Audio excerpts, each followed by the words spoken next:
My wife gave me two choices: watch her sleep with her ex or stay out of her way while she did it. Anyway, I picked option 3 and told her to start packing before I rearranged his face. Hey, Reddit! So my wife came home one day talking about conscious expansion and how monogamy was a social construct. She really wanted to sleep with her ex-boyfriend and expected me to smile and clap for her. Well, I got them both clapped. Grab your popcorn and enjoy this show. Name's Riley, 33 male. I run a custom motorcycle shop in Portland.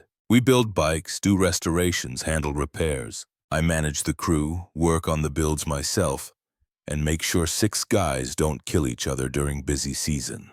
That Tuesday started like any other. 2 of my guys called in sick, which meant I was pulling double duty on a custom Harley build that was already behind schedule. Spent the morning fabricating a gas tank, the afternoon fine-tuning the exhaust system, and the last 3 hours dealing with a parts supplier. By the time I pulled into my driveway at 7:30, I was running on fumes. 12-hour shift covered in grease, lower back screaming, the kind of tired where you just want to microwave something, take a shower and zone out in front of the TV. But the moment I walked through the door, I knew something was off. The house was too quiet. Celeste's car was in the driveway, so she was home. But there was no sound at all, just silence. I found her in the kitchen, just standing by the counter with her arms crossed. She was dressed up, hair done, makeup on, like she was about to go somewhere. "Hey," I said, setting my keys on the counter. "Everything okay?" She didn't answer right away, just looked at me with this serious expression. I grabbed a bottle of water from the fridge, cracked it open, took a long drink while watching her out of the corner of my eye. "We need to talk," she finally said. I set the bottle down. "All right. What's going on?" She took a breath, then leaned against the kitchen counter, arms crossed. "You know, this life doesn't work for me anymore." I paused. "What do you mean?" "I mean, I'm getting bored. Our marriage is boring and I want to explore other options." I blinked, processing what she was saying. I was already tired. Her words sounded like a hallucination. "Excuse me, I'm giving you 2 choices, Riley." I looked at her. "What options?" The build spec I'd been planning to review was sitting on the counter next to me. My phone buzzed with a text from one of my crew about tomorrow's schedule. Everything was like a background noise while I waited for her to drop whatever bomb was coming. We'd been married for 4 years, together for 6. We'd always been good. The past 6 months, she'd been distant, always on her phone, going to these networking events and wellness workshops, coming home talking about consciousness, expansion, and limiting beliefs. I figured it was just some phase, midlife crisis at 29 or whatever. Nope, I was wrong. You can either accept that I want to explore something with Asher, or you can stay out of the way while I do it anyway. I stared at her, waiting for the punchline. When nothing came, I actually laughed. "Come again?" She sighed, like I was being difficult, like I was supposed to be cool with my wife sleeping with her ex-boyfriend. "I don't want this to be a fight," she said. "I'm being honest, trying to handle this with integrity. I'm not sneaking around behind your back. I'm giving you the opportunity to grow with me." The crazy part, she actually believed what she was saying. I could see it in her eyes. She genuinely thought that she was doing me a favor by being transparent about wanting to cheat. "So let me make sure I understand this correctly. You want me to be okay with you sleeping with Asher, your ex?" She nodded slowly. "And if I'm not okay with it, you're going to do it anyway." Another nod. "How long have you been planning this?" "A few weeks, maybe a month. But it's not like I woke up one day and decided this. It's been a journey of self-discovery and cut the seminar talk." How long have you been talking to Asher?" She bit her lip. 4 months. So she'd been emotionally cheating on me for 4 months. And now she wanted permission to make it physical. It's not cheating, if I'm being honest with you. The mental gymnastics were impressive. I watched her hands gesture softly as she continued. "People our age are rethinking what relationships mean. Monogamy isn't natural. I've been reading, listening to experts, talking to people who've moved past outdated relationship models. What I'm feeling isn't wrong. It's not betrayal. I didn't respond because I knew if I spoke right then it wouldn't be calm, and I needed to stay calm. Needed to see how deep this went. This isn't just physical attraction," she continued. "Asher and I connect on a level that's intellectual, spiritual even. He understands parts of me that you and I'm not criticizing you, but I've grown and I refuse to shrink myself back down." Asher, by the way, is 34 years old. Her ex from college, the guy she dated for 2 years before we met. Some wannabe guru who ran a lifestyle coaching business out of a renovated warehouse. I'd met him exactly once at some networking thing. Celeste dragged me to 8 months ago. Edison bulbs everywhere. A coffee bar serving overpriced drinks called The Alignment and the Awakening. When Celeste introduced us, he gave me this handshake that was too soft. "What do you do, Riley?" he asked. "Custom motorcycle shop, build bikes, restorations." He nodded with this fake smile. "That's great, man. The world needs people who keep the gears turning. You know, the infrastructure. Someone's got to do it." Then he turned back to Celeste and started reminiscing about some book they'd both read in college. I stood there while they laughed and finished each other's sentences. I should have seen it then, but I trusted her. Figured she was just networking. Big mistake. So I didn't argue, didn't shout. I just stood up, walked out of the kitchen. Something clicked right then, deep in my chest. She thought this was the negotiation. Thought I had 2 choices. I'd already picked option 3. When I came back out, she was waiting, probably expecting yelling or some kind of emotional breakdown she could use. I gave her nothing, just nodded and said, "I need time to process this." She smiled, relieved. "Thank you for being open," she said. "This means everything." "Sure," I said. I went to bed that night knowing exactly what I was going to do, and she had absolutely no idea.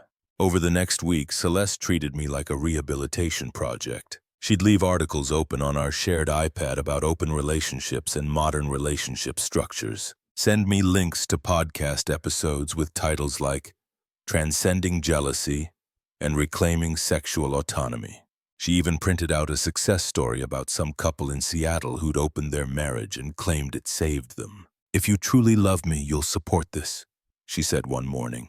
"This doesn't have to be painful." I nodded, smiled when appropriate, said things like, "I'm really trying to understand and I want to support your growth, all while keeping my eyes open." The beautiful thing about Celeste's newfound enlightenment was that she stopped hiding anything. She did it all in plain sight because in her mind, there was nothing to hide. She was free. And me, I was just the old model she'd eventually upgrade from. She just hadn't finalized the trade-in yet, but she would soon. The more agreeable I seemed, the more confident she became. She stopped editing herself around me, started mentioning Asher's name, casually, dropping hints about their plans, floating timelines like we were coordinating a vacation. I played my role, the confused husband who was trying his best, the guy doing late-night reading to educate himself, nodding while she explained how traditional marriage was basically a patriarchal prison designed to control women. I even threw in a few reflective sighs, just enough to make her think the conditioning was working. It wasn't. In reality, I was gathering everything I needed. See, Celeste made one critical mistake. She'd always used our shared iPad for her personal stuff. Her calendar, her messages, her email. We'd bought it together 3 years ago, set it up with a family sharing account, and she'd never bothered changing her passwords or logging out. I had every right to look at what was on it, and what I found made my blood ice cold. I started with her calendar. It's where I found the first breadcrumb weekly entries marked personal development. Starting about 3 months ago, every Wednesday evening, 7 to 9 o'clock p.m. Always the same location listed Pearl District Loft, Asher's place. Then I checked her messages. She had him saved in her contacts as Catalyst. Cute. Their texts went back 4 months. Started innocent enough, professional, then shifted. By month 2, they were talking every single day. I can't stop thinking about our conversation last night. She wrote, "Same. You're different than you were in college. More awake. You see me in ways Riley never could. He's a good person, but he's stuck. Comfortable. Comfort is the enemy of growth." I sat there reading message after message, watching her rewrite our entire relationship as some prison she needed to escape from. But the really interesting stuff was in the voice memos. She'd send him these long, rambling recordings, 3, 4, 5 minutes each, talking about her feelings, her frustrations, her awakening like she was in some kind of therapy session. Except her therapist was trying to sleep with her. One memo from 3 weeks ago stood out. "Riley asked me today if everything was okay, if I was happy, and I lied. I told him yes. But the truth is I haven't been happy in years. I've just been going through the motions. And meeting you again, it's made me realize I deserve more than motions. I deserve passion, connection, someone who challenges me." Haven't been happy in years. That's what she said. Years. We'd been married for 4, which meant she regretted the whole thing. Good to know. I kept digging. Found more messages, more recordings. The pattern was consistent. She was building this whole narrative where I was the comfortable, safe choice who'd failed to grow with her. And Asher was the enlightened savior who would unlock her true potential. The timeline was damning every Wednesday for 3 months. Every single week while I thought she was at networking events or wellness workshops, she was at his loft. Then I saw the calendar entry. Next weekend, Cascade Wellness Retreat, 3 days blocked off. Below it, a note. Trial run before transition. She wasn't planning a fling. She was planning an exit strategy. No confrontation, no paperwork, just a slow fade into Asher's bed, and eventually Asher's life. She'd test drive the upgrade, see if it worked, come back if it didn't. Like I was a backup generator she could fire up if the main power source failed. But there was more. One evening while Celeste was taking a shower, I saw a notification pop up on the iPad, a voice memo from someone named Tori. I recognized the name immediately. Her younger sister, 26 years old, still figuring out her life. Always treated me like I was barely worth acknowledging. Called me Captain Boring behind my back. The memo was sitting there unread. I clicked it. "You're sure Riley's buying it?" Tori asked. Her voice had that same smug tone she always used around me. "Completely?" Celeste laughed. "God, Tori, I feel so alive right now. Asher's obsessed with you. It's kind of hot, not going to lie. I know. He says I'm the only woman who ever really challenged him intellectually. Better than being stuck with Captain Boring for the rest of your life, right?" They both laughed. Then Tori dropped this. "So does he know I've been seeing Asher too?" Long pause, long pause. I could hear Celeste moving around on her end, like she was walking somewhere more private. "He doesn't need to know," Celeste said finally. Her voice was different now, careful. "Asher's philosophy is that authentic connection isn't about possession or ownership. We're all just exploring what feels right, what resonates. So we're sharing him." "We're not sharing anything, Tori." That's such a limited way to look at it. We're both connecting with someone who sees us, who helps us grow. "Does that mean you're okay with me sleeping with him too?" Another pause. "Are you already sleeping with him?" "Yeah, for like 3 weeks now." I had to replay that part just to make sure I wasn't hearing things. Her sister was also sleeping with Asher, and Celeste either knew or was finding out right now on this recording. 3 weeks. Celeste's voice got tight. "And you didn't tell me. I thought you knew." "He said you guys had talked about this, about how the 3 of us could all support each other's growth." "He said what?" "That we were all adults, that there was enough love to go around." The recording went quiet for a few seconds. Then I heard Celeste laugh, a bitter laugh. "Of course he did. Are you mad?" "No, I'm not mad. I'm just processing. This is exactly what I wanted, right? No possession, no jealousy, just authentic connection." But she sounded mad. "So we're good?" Tori asked. "We're good." The memo ended there. I sat back, tried to process what I just heard. Asher wasn't some spiritual guru helping women find themselves. He was running a rotation. Celeste, Tori, who knows who else. All of them thinking they were evolved and special while he played them against each other. And Celeste was bringing her own sister into it. Probably thought they could both transcend jealousy together or something equally stupid. I backed everything up. Screenshots, saved messages, downloaded voice memos, organized it all by. Then I started keeping detailed written notes. I documented it all in a notebook I kept locked in my truck because I had a feeling I was going to need it. And I was right. I called Ali on Thursday night after work. His family came from Lebanon in the 90s. We'd been boys since community college where we both took night classes while working full-time. He was studying engineering while working at a warehouse. I was doing business management while working security. We bonded over being the only 2 people in our accounting class who actually did the homework. 10 years later, he'd climbed his way up to senior engineer at Intel, making solid 6 figures. He also happened to be the funniest person I knew. The kind of guy who could roast you until you questioned every life choice you'd ever made, then buy you dinner. He answered on the second ring. "Yo, what's up, Habibi?" "I need to talk." His tone changed immediately. "About what?" "Can you come over?" "I'll explain in person." "Say less." "I'll bring food." 30 minutes later, he pulled up in his ancient Civic. Got out carrying 2 bags from this Lebanese place he swore by shawarma wraps. Garlic sauce. The works. We sat in my garage because I didn't want Celeste overhearing if she came back early from whatever workshop she was attending that night. Allie handed me a wrap and sat down on an overturned bucket. "Okay," he said. "What happened?" I told him everything, the whole mess. Allie didn't interrupt, just listened while destroying his shawarma. When I finished, he was quiet for a solid 10 seconds, just chewing, thinking. Then he sat down his food and looked at me. "Brother, I'm going to ask you one question, and I need you to be completely honest with me." "Shoot. Are you actually considering staying with this woman?" "No, not even a little bit." "Good." He nodded. "Because if you said yes, I was going to slap you so hard your ancestors in whatever Irish village you came from would feel it." I laughed despite everything. "That's why I called you." "Okay." He wiped his hands on the napkin. "So, what's the play? Because you've got enough here to bury her legally, but you need to be smart about it. Can't go in guns blazing. I'm thinking lawyer first. Divorce papers. But I want to understand what I'm actually dealing with here." "Wait, didn't you once tell me you guys signed a prenup?" I stopped. "Actually, yeah, we did. And then I completely forgot about it. It was true. We'd signed a prenuptial agreement 4 years ago, right before the wedding. Not because I wanted to. I would have married her without any legal paperwork at all.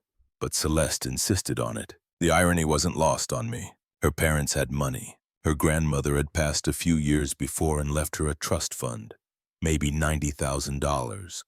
But Celeste wanted to protect it, make sure it stayed separate property. Her lawyer drew up the prenup, made it clear that her inheritance was hers alone. I'd agreed because I didn't care about her money. Never had, but now I was trying to remember the other details. There was something else in there, some clause, her lawyer added. Ali saw the wheels turning in my head. "You need to dig that up," he said. "Like tonight right now." He followed me inside. I went straight to the spare bedroom where we kept the filing cabinet. Found the folder labeled Important Documents. There it was. Prenuptial agreement, 15 pages. Signed and notarized 4 years ago. I flipped through it. Most of it was standard separation of assets. Her trust funds stayed hers. Any inheritance either of us received had stayed separate.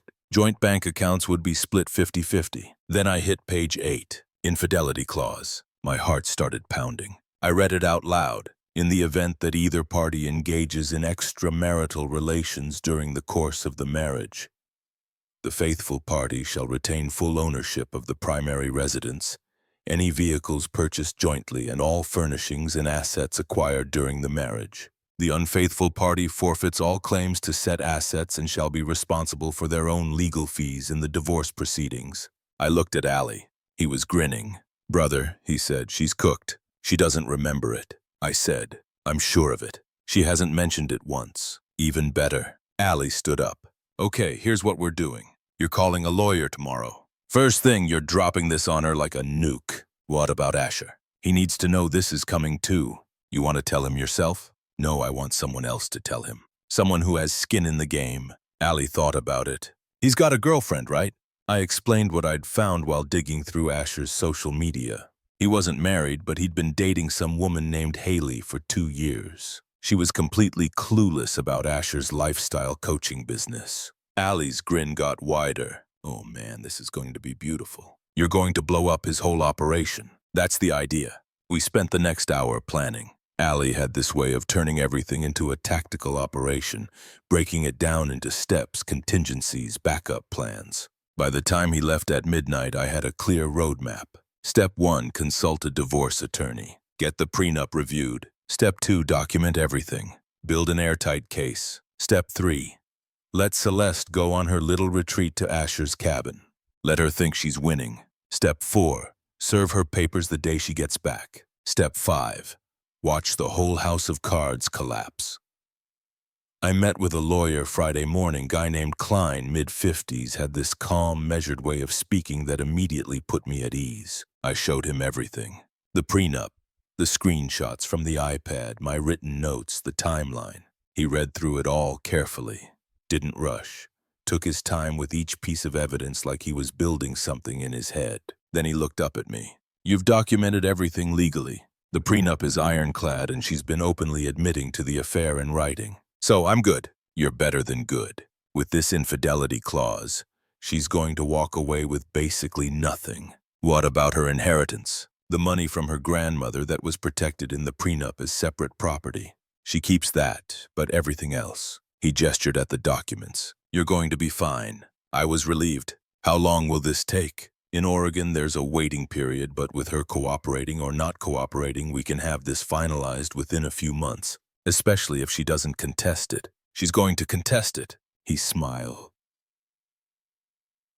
They always think they will, but once they see the evidence and understand the prenup, most people back down. Legal fees add up fast when you're fighting a losing battle. Let her go on this retreat. I'll have the papers ready by Monday. I left the office, feeling lighter than I had in weeks. That afternoon, I did something I'd been putting off.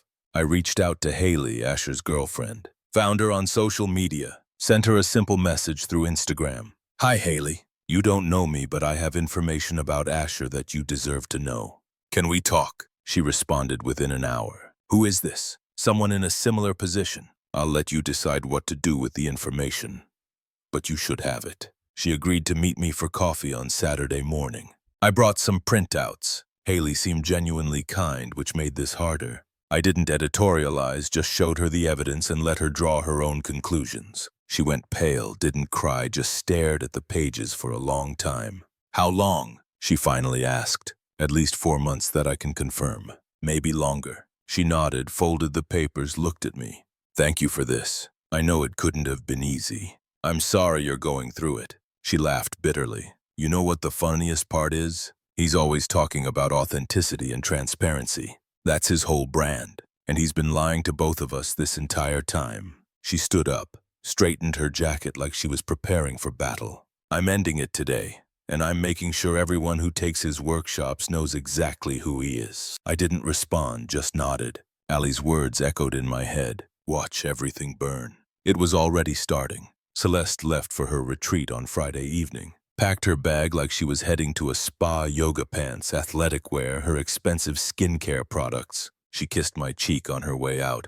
Thank you for being so understanding about this. Of course, sweetheart, I said. I think this is going to be really good for us. For me to explore who I am and for you to process what you need. Totally. She left with this smile on her face like she just achieved enlightenment by booking a weekend to cheat on her husband. The moment her car disappeared down the street, Allie pulled up in his Civic. I texted him that the coast was clear. He walked in carrying his laptop and this huge grin on his face. Okay, he said, setting up at my kitchen table. We're doing this now, Habibi. Doing what? Watch. He opened his laptop and pulled up Asher's business website. The lifestyle coaching page with all his workshop listings and testimonials. What are you doing, Allie? Brother, you're handling the legal nuclear option. That's smart. But me? I'm handling the petty tactical strike. He started typing. I'm going to make Asher's life annoying as hell. How? Watch and learn. First, he went to Google reviews, found Asher's business listing. 5 stars, 32 glowing reviews about transformation and awakening and life-changing experiences. Allie created a new Gmail account, then wrote a review. He read it out loud as he typed. Attended Asher's intentional living workshop, hoping for genuine insight. Instead, I got 3 hours of recycled self-help cliches and uncomfortable eye contact. Asher spends most of the session humble bragging about his conscious relationships with multiple women. When I asked specific questions about implementing his advice, he said I wasn't vibrating at the right frequency yet. Save your 800. 2 out of 5 stars would be 1 star. But the kombucha was decent. He hit submit. That's not even the best part. He said, there's more. Oh, brother, I'm just getting started. He started signing Asher up for every spam email list he could find. Timeshare presentations, senior living communities, debt consolidation, extended car warranties. He's going to get about 400 emails a day. Ali said his inbox will be completely unusable within a week. I started laughing. This is so petty. Exactly. He kept going. And here's the masterpiece. He found his workshop sign-up page, the one where people could register for his upcoming Awakening Intensive Weekend. $900 per person, limited to 12 attendees. Ali created 12 fake email accounts, registered 12 fake people using obviously fake names. Look at these, he said, showing me the registration list. Huge ass. Anita Mann, Barry McCocker, Dixon Cider. I lost it. You're insane. He's going to confirm all these registrations. Ali said, Send them all the prep materials. Then nobody's going to show up. What if he figures it out? Nah, he won't. He closed his laptop. Plus, even if he does, what's he going to do? He's too busy running his little harem to pay attention. I shook my head. You're genuinely terrible. I'm efficient, he corrected. You're destroying him legally. I'm destroying him logistically. Teamwork. He closed his laptop with a satisfied smile. Okay, he said. The digital warfare is complete. Now, you just sit back and let everything else play out. Thanks for this, brother. This is what friends are for. He headed for the door. Text me when you serve her. I want updates. Will do. After he left, I checked Asher's Google reviews on my phone. Allie's reviews were already there. Already getting marked as helpful by other people. I smiled. Let the games begin. First, I changed the locks. Not to lock her out permanently, just to make a point when she returned. Then I started packing her things. Her clothes went into suitcases, her toiletries into boxes. I labeled everything neatly and stacked it in the spare bedroom. I didn't damage anything, just organized it like I was preparing for a departure because I was. Ali came over Saturday afternoon to help me move some furniture. We rearranged the living room, took down the wedding photos, replaced them with pictures I actually liked, things that felt like mine. That night, I got a text from Haley. I ended it. He tried to gaslight me, said I was being insecure. I told him to enjoy his authentic journey alone. Then I posted about it in the private group for his workshop alumni. Let's just say people are asking for refunds. Perfect. Everything was falling into place. Sunday night, Celeste texted me. This weekend has been so transformative. I feel like I'm finally stepping into my power. Hope you're doing okay. I replied with a thumbs up emoji. She had no idea what was waiting for her. Klein had the divorce papers ready. I'd already signed them. They were sitting in an envelope on the kitchen counter next to the prenup. I spent Monday at work like it was any other day. Finished a custom paint job on a Triumph, dealt with a parts delay, ate lunch with my crew. When I pulled into the driveway that evening, her car was already there. She'd beaten me back. I walked inside and found her in the living room, staring at the walls where the wedding photos used to be. She was confused. Where are the pictures? I took them down. She blinked. Riley, what's going on? I gestured to the kitchen counter. There's an envelope for you. You should read it. What is this? The papers you forgot we signed and the new ones you're going to need to sign. She walked over, opened the envelope, pulled out the divorce petition. Her face went white. Are you freaking kidding me? Not even a little. She looked at the prenup. I watched the exact moment she remembered. Her eyes widened. Her hands started shaking. This isn't... It's exactly what it looks like. You wanted freedom. Congratulations, Riley. Wait, we can talk about this. We're done talking. She tried to step closer. I held up a hand. Don't. For the first time since I'd known her, she looked genuinely scared, and it felt amazing. She didn't leave that night, just stood there holding the papers like they might disappear if she stared long enough. I walked past her, went upstairs, locked the bedroom door. She knocked twice. I didn't answer. By morning, she was gone, probably to Tori's place. Didn't matter. The papers were served. The clock was ticking. Qley called me Wednesday afternoon. She lawyered up. He said some guy named Rothman. He's already trying to negotiate. He thinks the infidelity clause is too harsh. I told him to read the prenup his client signed and get back to me when he's ready to be realistic. I laughed. How long do you think this will take? A couple months at most. She doesn't have a leg to stand on. Rothman knows it. He's just doing his job. Perfect. Oh, and Riley, you might want to brace yourself. Word's getting around. Her family is going to reach out. He was right. I got a call from Celeste's mother that Thursday. Didn't answer. She left a voicemail. Riley, this is Marilyn. We need to talk about what's happening. Celeste is devastated. I think there's been a misunderstanding. Please call me back. I ignored it. Her father called Friday. Same thing. I sent it to voicemail. But Saturday morning I got a text from Tori. We need to talk. Family meeting at Mom and Dad's 2 p.m. today. I showed the text to Allie. We were at his place watching college football. You going? He asked. Yeah, why? Because I want them to know exactly what their daughters did, and I want to watch them try to defend it. Allie grinned. Can I come? No. Come on, man, I'll behave. You've never behaved a day in your life. Fair point. I showed up at Celeste's parents' house at 2. The whole family was there. Marilyn, Peter, Tori, and Celeste, looking like she'd been crying for 3 days straight. Peter spoke first. Riley, thanks for coming. We just want to understand what's happening here. From what Celeste has told us, this seems very sudden. Marilyn nodded. Marriage is work. You can't just walk away the moment things get difficult. Tori jumped in. You always seemed kind of rigid, Riley. Maybe if you'd been more open-minded, we wouldn't be here. I let them talk. Didn't interrupt. Just listened to them rewrite history in real time. Then I pulled out my phone. I pulled up the notes I'd written. Direct quotes from Celeste, dates, timelines. I read them aloud. Celeste, I'm giving you two choices. Accept that I want to explore something with Asher or stay out of the way. Asher understands me in ways you never could. He sees my authentic self. I don't owe you monogamy. That's a social construct. I looked up. She didn't ask for support. She demanded permission to cheat. Peter cleared his throat. Well, people say things when they're confused. She wasn't confused. I interrupted. She was planning. I showed them the calendar entry. The retreat booking, the messages. Then I looked at Tori. And just so we're clear, you're sleeping with Asher too, aren't you? Tori went pale. Marilyn's head snapped toward her. What? I played the voice memo. The whole thing. The room went silent. Marilyn looked horrified. Peter looked furious. Celeste looked like she wanted to disappear. So let me be clear. I said, your daughter spent months planning to cheat on me with her ex-boyfriend. Your other daughter joined in. They both thought I was too weak to do anything about it. And the only reason they're upset now is because they got caught. I stood up. We signed a prenup. You all remember that, right? The one Celeste insisted on. Well, it has an infidelity clause. Marilyn started crying. Peter just stared at the floor. Celeste finally found her voice. Riley, please. We can fix this. Nope, we can't. I walked to the door, turned back one last time. You wanted two choices. I picked option 3. Enjoy your freedom.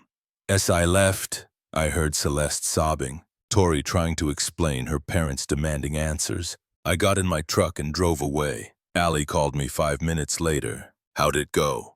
Perfect. The divorce was finalized in September, exactly 4 months after I served the papers. Celeste didn't contest it. Couldn't really. I kept the house, the car, everything we'd built together. She kept her inheritance and whatever dignity she could salvage, which wasn't much.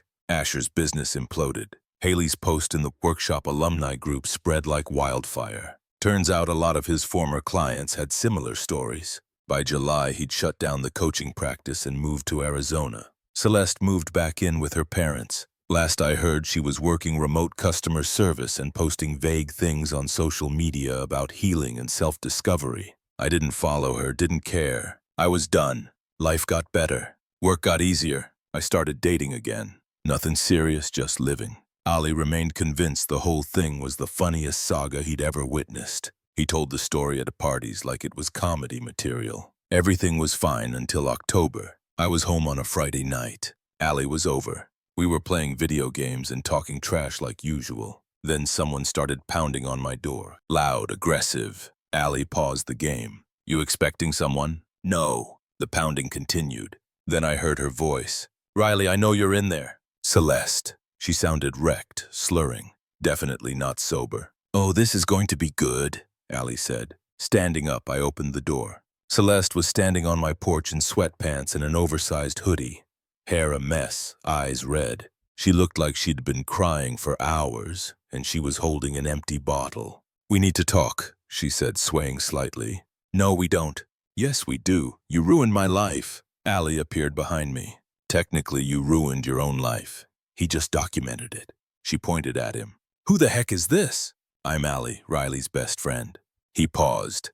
How'd that spiritual journey work out? Celeste's face turned red. You don't know anything. I know you forgot about a prenup you signed, and I know you're currently not sober on his porch 4 months after he divorced you. She looked at me, tears streaming down her face now. I made a mistake, okay? I was confused. Asher manipulated me. I wasn't thinking clearly. I crossed my arms, and that's supposed to make me feel bad for you. We could have worked through it. You wanted permission to cheat while keeping me as a backup plan. That's not true. Ali pulled out his phone. Want me to play the voice memos again? Because I've got copies.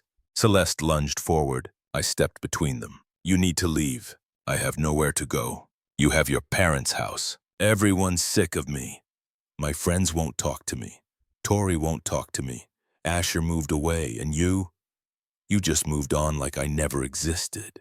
She dropped to her knees, started sobbing. Please, please, Riley, I'll do anything. Just give me another chance. Allie looked at me, eyebrows raised, waiting to see how I'd handle it. I crouched down, looked her in the eyes. You gave me 2 choices back then. Accept your affair or stay out of the way. You didn't think I deserved a 3rd option. Thought I'd just take it. She nodded, crying. But you're not sorry you did it. You're sorry it didn't work out the way you wanted. I stood up. Go home. Sober up. Move on because I already have. Allie opened the door wider. Maybe don't blow up your next marriage. She sat there for another minute, then slowly got to her feet, wiped her face with her sleeve. I hope you're happy, she said bitterly. I am, I said. Finally. She turned and stumbled back to her car. Allie and I watched to make sure she didn't drive. She didn't, just sat in the driver's seat crying. Eventually, a car pulled up, her mom. Marilyn got out, helped Celeste into the passenger seat and drove away. Allie closed the door, turned to me. Brother, that was the most pathetic thing I've ever witnessed. We went back to the couch,